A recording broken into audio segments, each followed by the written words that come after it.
Okay, so since we're on the fourth row, we're going to follow the pattern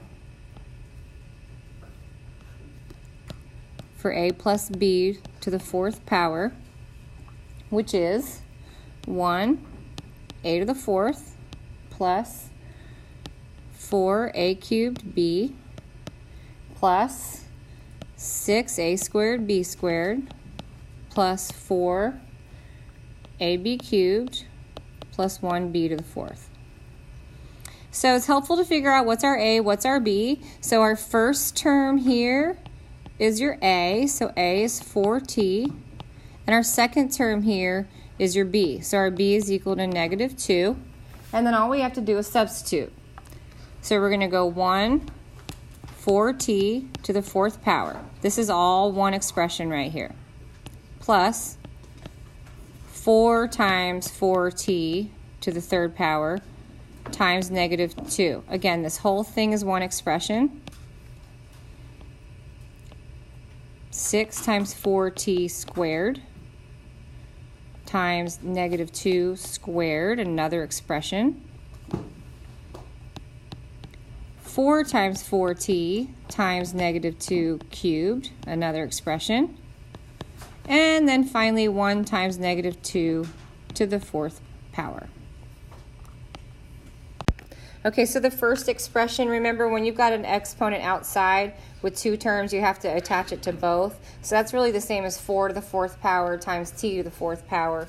4 to the fourth power is 256 times t to the fourth. And of course it's times 1, so that's all you get there. Okay, the next expression, again, you're going to go 4 to the third times t to the third. That's going to be 64t cubed.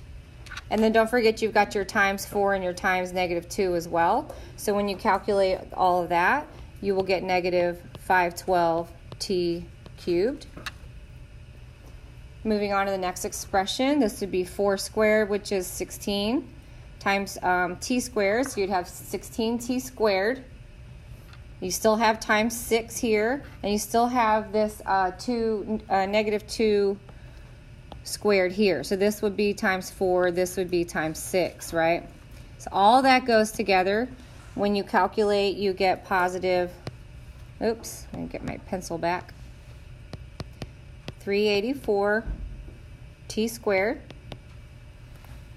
Okay, next expression. You've got this negative 2 to the third power first. That's 8. 8 times 4t would be 32t, and then times another 4 would be negative 128t. And then lastly, you've got this last term here, negative 2 to the fourth power times 1, which is 16. So this whole thing is your answer here. And you've saved yourself all that work. Basically, you've done that instead of doing this. You could have gone 4t minus 2 times 4t minus 2 times 4t minus 2 times another 4t minus 2. So you would have had to distribute all of that and then combine like terms. So we use Pascal's triangle as a shortcut.